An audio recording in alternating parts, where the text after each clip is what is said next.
Mesdames et messieurs, bonsoir et bienvenue dans votre journal de 22 heures. Voici les titres de ce soir. Le président de la République félicite son homologue français à l'occasion de la fête nationale du 14 juillet. Autre actualité nationale, un nouveau chapitre de solidarité. La fondation IOG transforme des vies à Diki. Aux nouvelles internationales, en Égypte, le pays annonce des accords pour stimuler le secteur privé. Les détails dans ce journal.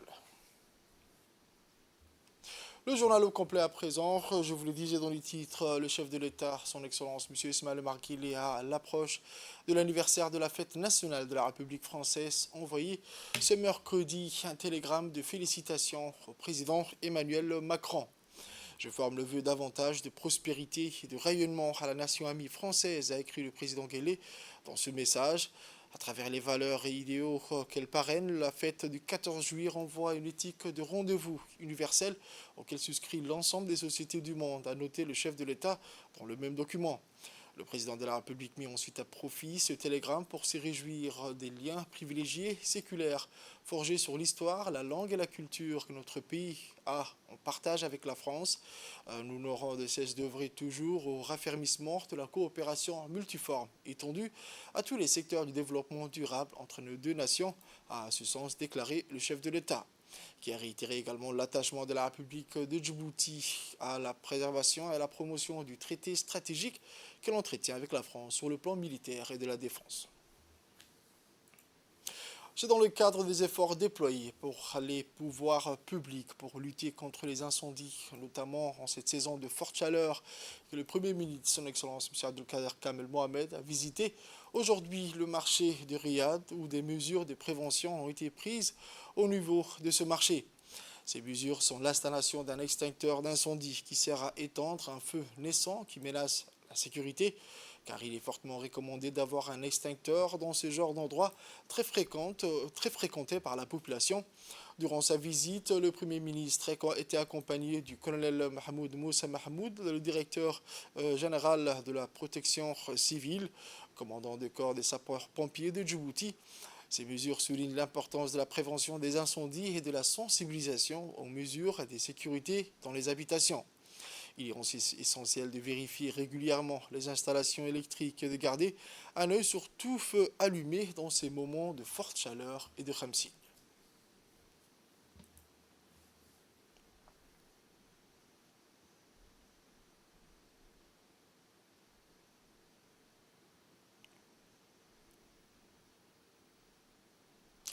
Le ministre des Affaires étrangères, Son Altesse le Prince Faisal Ben Farhan, a reçu un message du ministre djiboutien des Affaires étrangères et de la coopération internationale, Son Excellence M. Mahmoud Ali Youssouf.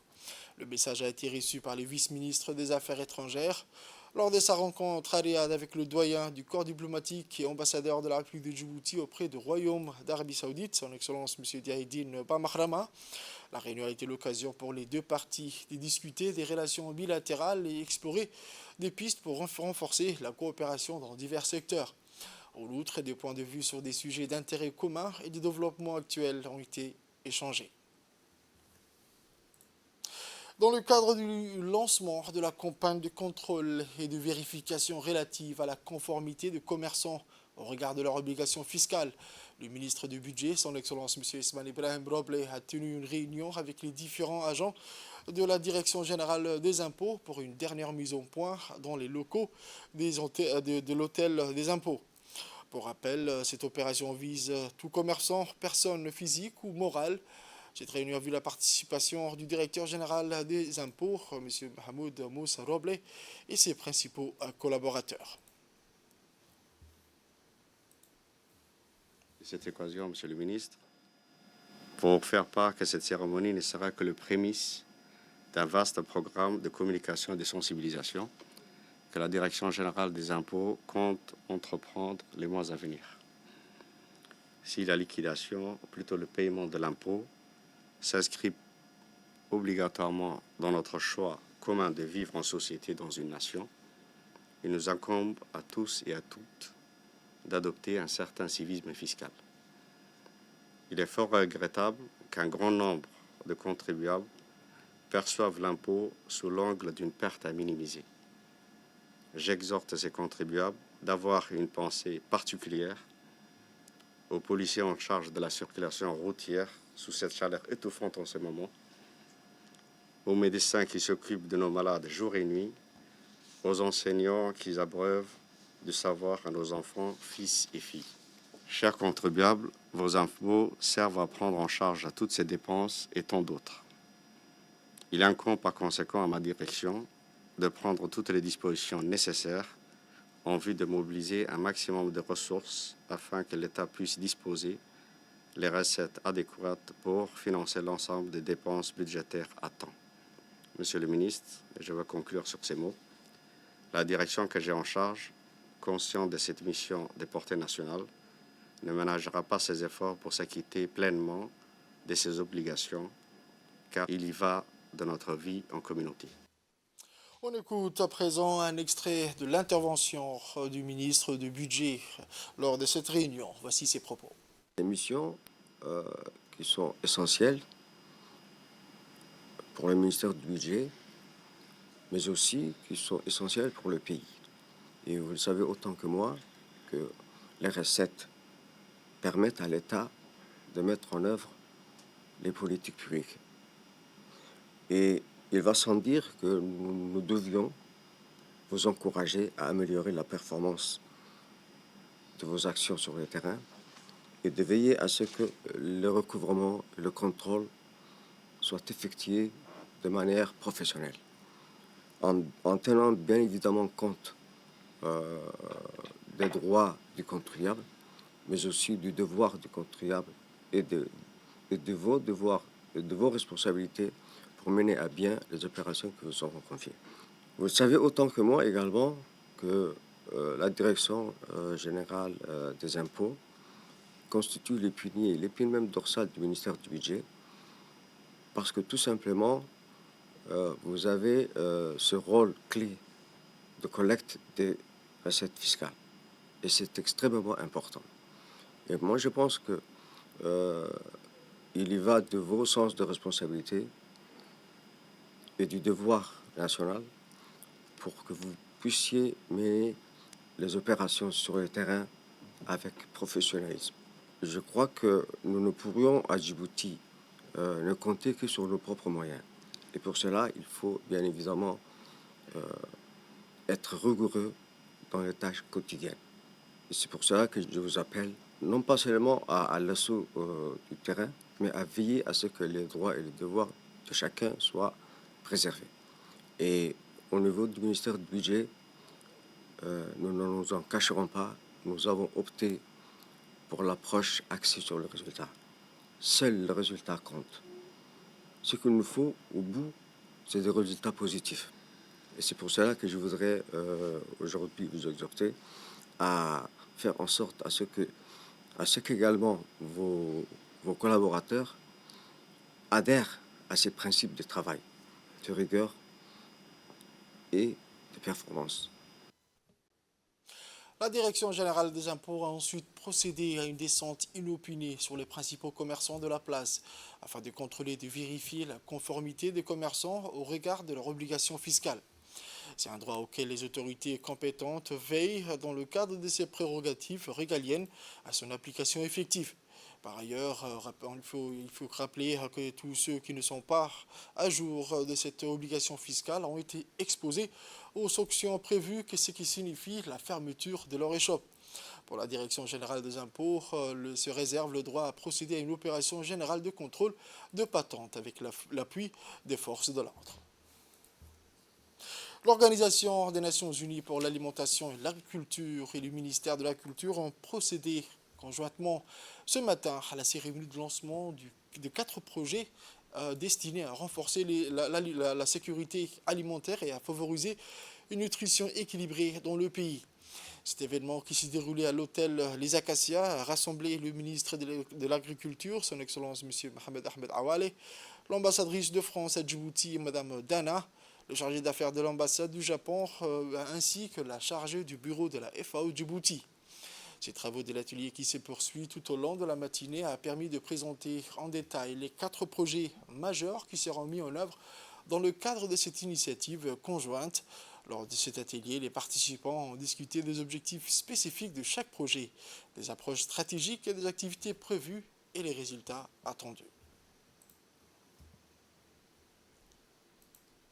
Ces projets revêtent une importance capitale car elles permettent aux bénéficiaires d'acquérir des connaissances et compétences nécessaires pour adopter des meilleures pratiques agricoles. Ils témoignent de l'engagement de la FAO et de ses partenaires à soutenir le Djibouti dans ses efforts pour atteindre les objectifs de développement durable. Ils soulignent également l'importance de la coopération internationale et d'une bonne coordination de tous les acteurs pour relever le défi. Mesdames et messieurs, en conclusion, je tiens à exprimer ma reconnaissance envers tous ceux qui ont contribué à la conception et au financement de ces projets. Le ministre a souligné l'importance de ces projets pour améliorer les moyens de subsistance des communautés rurales, renforcer la résilience face aux défis climatiques et promouvoir une alimentation saine et équilibrée. On écoute un extrait de l'intervention du ministre. Je tiens à m'engager au nom du ministère de l'Agriculture que ces 4 projets feront l'objet d'un suivi soutenu au ministère de l'Agriculture et du Développement rural. Je voudrais dire combien je remercie l'ambassadrice de France pour avoir contribué au financement des 4 projets TCP qui nous réunissent tous. Également, le chargé d'affaires du Japon qui également participe financièrement à ces projets d'une importance capitale. Je voudrais dire que ces projets, ce sont des projets, bien entendu, d'une faible importance financière, puisqu'il s'agit de TCP, mais ce sont des projets qui vont donner une force d'entraînement aux autres projets de grande envergure une fois que les TCP sont mis en marche. D'ailleurs, c'est le rôle primordial des TCP. Je voudrais conclure que ces projets feront l'objet d'une suite. Ces projets seront réalisés sur le terrain. Dans le cadre de sa mission continue visant à répondre aux besoins au logement décent des plus vulnérables et des plus nécessiteux, la Fondation Ismaël Omar Guelleh pour le logement, dirigée par son directeur général, M. Mahmoud Ali, s'est rendue dans la ville de l'Unité pour une cérémonie de remise des clés à 50 bénéficiaires de la région de l'Unité. Cette cérémonie empreinte d'espoir et de changement s'est déroulée au conseil régional de la ville de Dikil et a été honorée par la présence du sultan de Gobaad, du Hokal général, du directeur général de l'Agence nationale pour les personnes handicapées, ainsi que les membres du gouvernement, dont le ministre des Infrastructures et des Équipements et la ministre des Affaires sociales et des Solidarités. Les autorités locales, telles que le préfet de la région, les députés et les élus locaux étaient également présents à ce rendez-vous.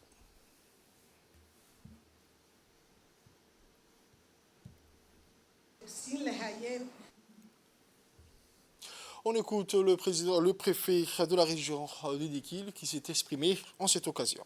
Pour moi, un immense plaisir de prendre part à cette cérémonie de remise des clés des logements sociaux réalisée par la Fondation IOG.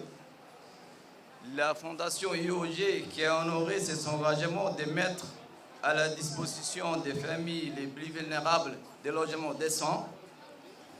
À cet effet, nous remercions infiniment, au nom de la population de la région de l'Unité, l'initiateur de ce noble projet, qui n'est autre que le président de la République, son Excellence, M. Ismaël Omar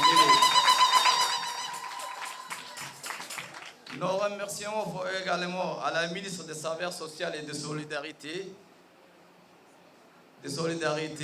et de ses collaborateurs qui n'ont ménagé aucun effort pour que cette opération d'identification, de sélection et d'attribution de logements aux familles nécessitées aboutisse dans les meilleures conditions.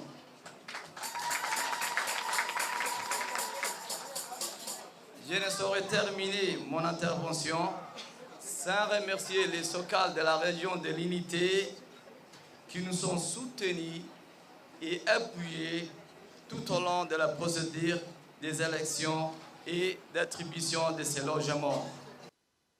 Ensuite, le ministre des Infrastructures et des Équipements a pour sa part souligné que cette initiative du président de la République, son Excellence M. Ismaël Omar Guelleh, à travers sa fondation, vise à mettre en place une cinquantaine de logements pour les personnes vulnérables dans la région d'Idikil et que ceci est pour améliorer les conditions de vie des personnes les plus vulnérables. Au final, il a remercié les OCAL et les notables de la région de l'unité qui ont ménagé aucun effort pour la réussite de ce projet et l'organisation de cette journée mémorable. Au terme des interventions, cap sur la résidence des logements de la Fondation, où 50 bénéficiaires se sont vus remettre les clés de leur habitat. Ces bénéficiaires tirés du registre social qui est géré par le MAS répondaient à des critères de vulnérabilité tels que le handicap, la non-propriété ou encore la famille nombreuse. Les réalisations et les perspectives dans le secteur du logement découlent de la politique du président de la République, El Hadj Ismaël Omar Guelleh, qui a hissé au rang de priorité nationale la construction de logements sociaux dans les régions pour faciliter à leurs habitants l'accès à un logement décent. Dans la région d'Idikil, la Fondation IOG pour le logement a octroyé 30 logements à Mouloud, 50 à Dikilville et 50 logements qui seront très prochainement attribués dans la localité de Yoboki. Outre Dikil, la Fondation IOG pour le logement couvre les 5 régions de l'intérieur ainsi que Djibouti-Ville. Elle a pour perspective de multiplier les logements dans la capitale ainsi que dans l'ensemble des préfectures et sous-préfectures de la ville de Djibouti. Ces perspectives découlent de la vision du président de la République qui s'est engagé à ne laisser personne sur le bord de la route. Toujours en nouvelles du pays, ce matin, la grande salle de conférence de la Chambre de commerce a abrité le lancement du projet Business Human Rights en partenariat avec le PNUD, le CNDH, le ministère de la Justice et la Chambre de commerce. L'événement a réuni les chefs d'entreprise lors d'une journée dédiée à la promotion des droits de l'homme dans le secteur des affaires. Le point d'orgue de la journée a été une présentation complète des objectifs, des aspects clés du projet Business Human Rights, un projet qui vise à renforcer la sensibilisation des connaissances et la capacité des entreprises à Djibouti en matière de principes de droits de l'homme et de leur mise en œuvre, mise en pratique. Il vise à favoriser un environnement commercial respectueux, le droit de l'homme, à promouvoir une conduite responsable des affaires et contribuer au développement durable. Interviewé par nos équipes, le président de la CNDH sur le tenant et aboutissant de cette rencontre. On écoute. Merci. Il a été question aujourd'hui de procéder au lancement du projet Entreprise et droits de l'homme avec la Chambre des commerces et les partenaires au développement qu'est les PNUD. Donc ce projet est une première à Djibouti et en Afrique, nous sommes le 3e pays à les mettre en place. Au niveau de la Ligue arabe, nous sommes les premiers pays de la Ligue arabe à lancer ce genre d'initiative, une initiative très importante. Ces projets visent à sensibiliser les opérateurs économiques dans le respect des droits humains.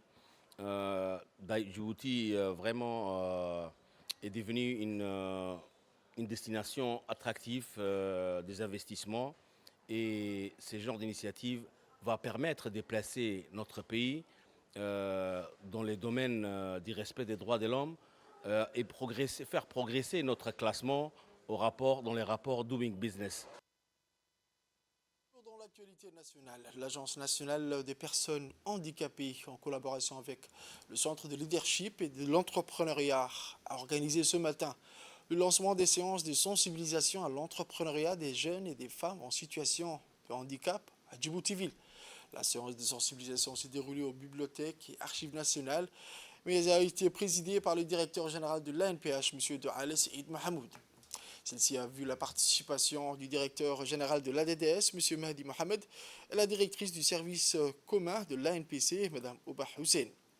À l'issue de ce projet d'entrepreneuriat, d'ailleurs, est un des moyens pour lutter contre la pauvreté et le chômage des jeunes et des femmes en situation de handicap en promouvant la création des activités génératrices des revenus tant au milieu urbain.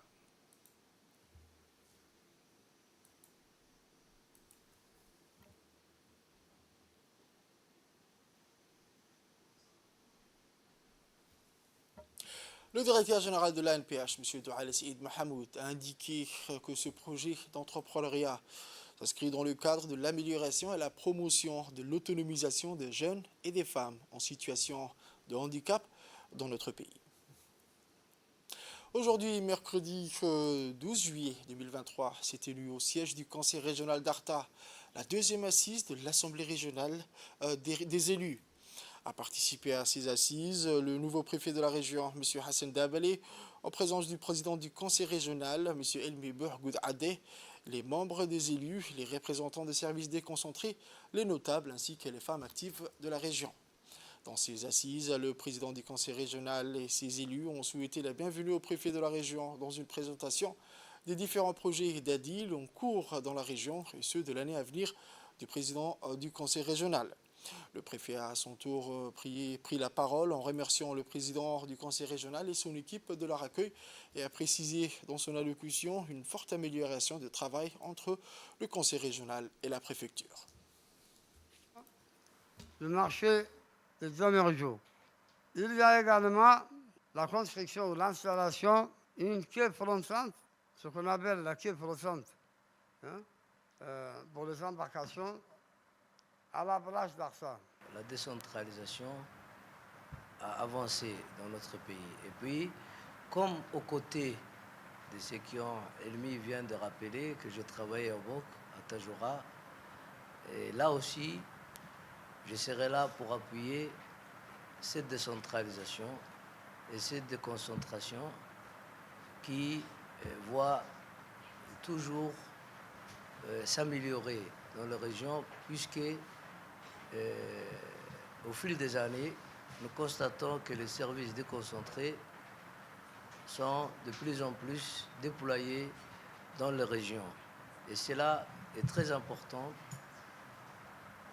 pour les populations qui vivent dans les régions. Mais ce qui est très important, ces 2 dernières années, nous avons aussi le projet ADIL, qui est un projet phare, qui est un appui, un atout pour les conseils régionaux où les communes, la présentation a été faite par le président ici. Je vois qu'Arta a bien éparpillé, qu'il y a une bonne cohésion dans l'exécution de ces programmes. Fait divers de ce journal, la police nationale a élucidé en début de semaine une affaire relative au meurtre d'un jeune homme âgé d'une vingtaine d'années. Les faits qui se sont déroulés au quartier 4 ont nécessité l'intervention des éléments du 1er arrondissement, de la police technique et scientifique, mais aussi de la brigade criminelle. En effet, les hommes du 1er arrondissement, placés sous la direction du sous-lieutenant Ali Hussein Ofleh, ont fait preuve d'une réactivité exemplaire en figeant aussitôt la scène du crime et en récoltant les premières informations sur l'auteur des faits. D'après les premiers témoignages récoltés sur les lieux du crime, c'est suite à une simple altération que le meurtrier s'est emparé d'un tesson de bouteille et a poignardé la victime. Transporté en urgence à l'hôpital Piletier, il succombera des suites de ses blessures.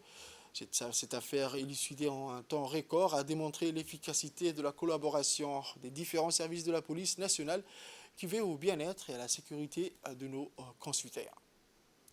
Pour plus d'explications sur cette affaire, écoutons les propos du capitaine Hassan Abdelkader Ibrahim de la brigade criminelle. Dans la journée du 9 juillet 2023 à 11h20, les policiers du commissariat du 1er arrondissement, placés sous la direction du sous-lieutenant Ali Hussein Ofleh, ont été saisis suite à un appel téléphonique d'une personne leur signalant qu'un individu aurait été poignardé au quartier 4.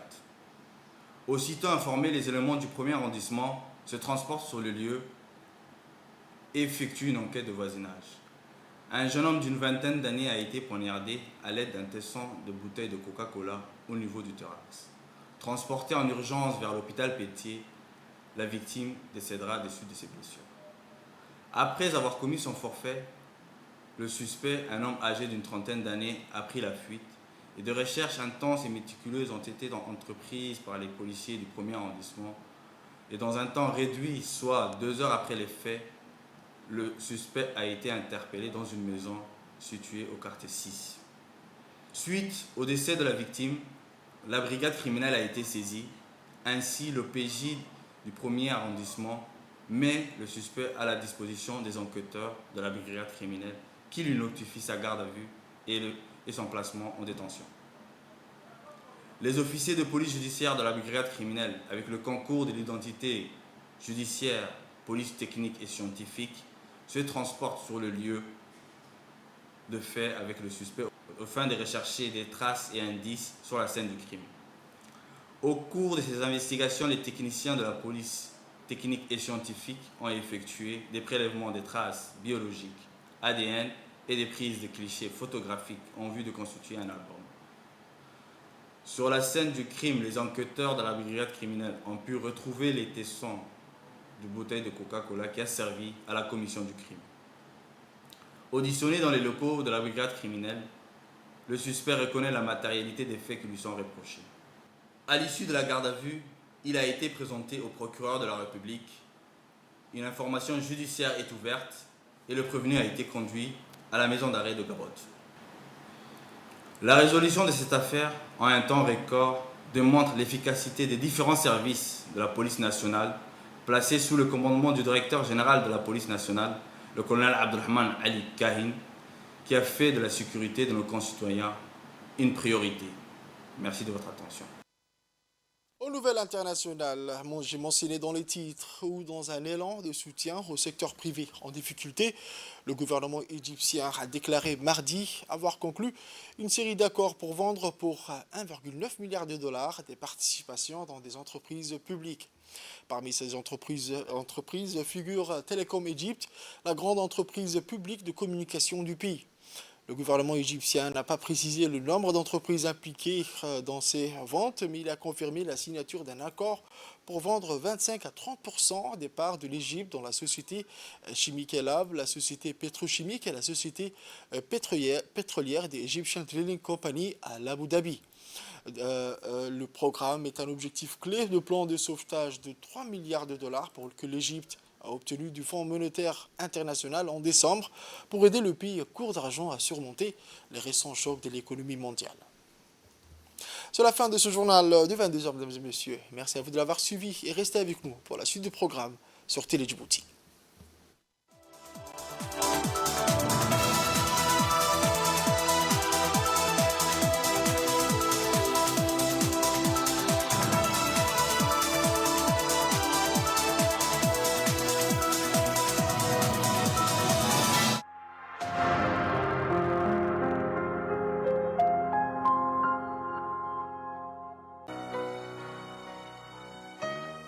En période de Khamsin, la moindre imprudence peut se transformer en catastrophe. Prière de redoubler de vigilance et d'observer les consignes suivantes. Ne laissez pas le feu sans surveillance. Ne laissez pas les enfants jouer avec les allumettes. Ne manipulez pas des produits volatiles près d'un feu. Faire très attention quant à l'utilisation du narguilé chicha. Ne pas laisser la cuisine à braise sans surveillance. Prière d'éteindre les cendres et ne les jetez pas n'importe où. Ayez toujours à proximité un seau plein d'eau. N'hésitez pas à téléphoner au service de protection civile au numéro 18 à la moindre alerte. Vigilance particulière au port de Djibouti. Veillez respecter les consignes de sécurité suivantes.